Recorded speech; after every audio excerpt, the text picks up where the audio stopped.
The story begins inside a men's maximum security prison, where the inmates are working out like it's just another normal day. But that peace doesn't last long. An emergency alarm suddenly echoes through the prison, and every inmate is ordered back to their cells. In a place like this, an alarm usually means trouble. The real problem is that one of the guards, Sam, is already caught in a dangerous situation. An inmate has been blackmailing him into smuggling contraband inside the prison. If Sam refuses, the inmate threatens to expose him and make sure his life behind these walls becomes a nightmare. Feeling trapped with no good options left, Sam finally snaps. Instead of walking away, he attacks the inmate. Unfortunately for him, the inmate easily fights back. Within seconds, Sam is badly beaten and left with a deep cut on his face. He's rushed to the prison doctor, where they check him for a concussion and stitch up his injuries. Later, Tim and the other guards ask Sam what happened. Instead of telling the truth, Sam lies. He claims the inmate had been causing problems for a while. According to his story, he simply told the inmate to return to his cell, but the inmate refused. After asking again, Sam says he pushed him, only for the inmate to grab him and headbutt him. He insists he only used his nightstick to defend himself. No one questions his story. To keep him away from the inmates, the guards decide to move him into the prison watchtower for his own safety. At first, it seems like the perfect solution, but it doesn't stay quiet for long. A few days later, Sam is working high above the prison yard, keeping watch over the inmates. While looking through the prison telescope, he notices something strange. A group of inmates begins gathering together. Something feels off. Moments later, a huge fight breaks out. Without wasting a second, Sam slams the emergency alarm. The guards quickly grab their tear gas and rush into position along the rooftop. Clouds of tear gas fill the yard, but the inmates refuse to stop fighting. The guards are forced to fire warning shots into the air. That finally gets most of the inmates onto the ground. But in all the confusion, Sam makes one terrible mistake. While trying to stop the violence, he accidentally shoots the wrong inmate. The entire yard suddenly goes quiet. The guards immediately storm in, wearing full riot gear, and begin restraining every inmate involved in the fight.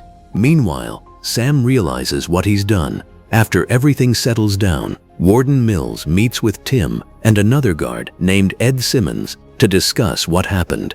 Tim tries to defend Sam.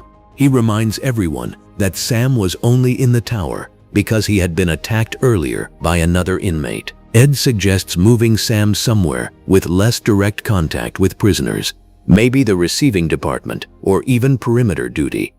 Tim doesn't think another transfer is necessary, but Warden Mills has already made up his mind. Sam is being reassigned, not to another section of the men's prison, but to the women's prison. Neither Tim nor Ed agrees with the decision, but the warden isn't interested in hearing their opinions. The order stands. Soon after arriving, Sam notices something very different. As the female inmates walk past him, several of them immediately begin flirting. Some smile at him, others tease him. A few even joke that they need to be searched. Most guards would ignore it. But one inmate named Cherry immediately catches Sam's attention. At the same time, Miriam McCluskey notices the interaction. She asks who transferred Sam to the women's prison. When he explains what happened at the men's prison, Miriam gives him an important warning. The women here aren't any less dangerous. In fact, they'll look for any weakness they can use against him. If he lets his guard down for even a second, they'll take advantage of it. Sam listens, but he doesn't fully understand what she's trying to tell him. Later, Sam joins the other guards in the break room. He jokes that working in the women's prison feels like a vacation compared to the men's prison. The other guards can't help but laugh. One of them tells Sam not to get comfortable. He says the real work starts after lights out. The guards explain that many inmates will fake emotional breakdowns, tell heartbreaking stories, or complain about guards watching them while part of testing the officers. They remind Sam that the best guards act like robots. No emotions, no favorites, no exceptions. Just follow the rules. That night, the guards begin locking each inmate inside their cells. Everything seems routine until they discover one inmate hiding a confiscated cell phone. After dealing with that, Sam moves on to Cherry's cell. She's quietly reading a magazine. Sam asks if everything is okay. Cherry calmly tells him she's fine.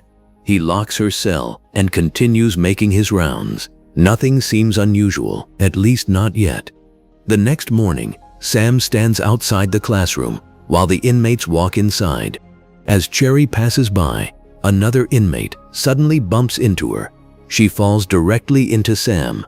Before walking away, she grabs his shirt and quietly says, "I'll see you tonight." The moment catches Sam off guard. A female guard notices the whole thing. She immediately tells Sam to get his head back in the game. Otherwise, these women are going to take advantage of him. It isn't friendly advice, it's a warning. That night, Sam walks through the prison, telling each inmate to turn off their lights. When he reaches Cherry's cell, he stops. Cherry is standing there completely exposed. For a few seconds, Sam simply stares. He knows he should walk away. He knows better. What he doesn't realize is that the prison cameras are recording everything, every second, every glance, every mistake. The following day, Sam is working in the control room when Cherry suddenly starts acting strangely. She complains about a sharp pain in her side and asks to be taken to the infirmary. Sam escorts her through the prison. Everything appears normal.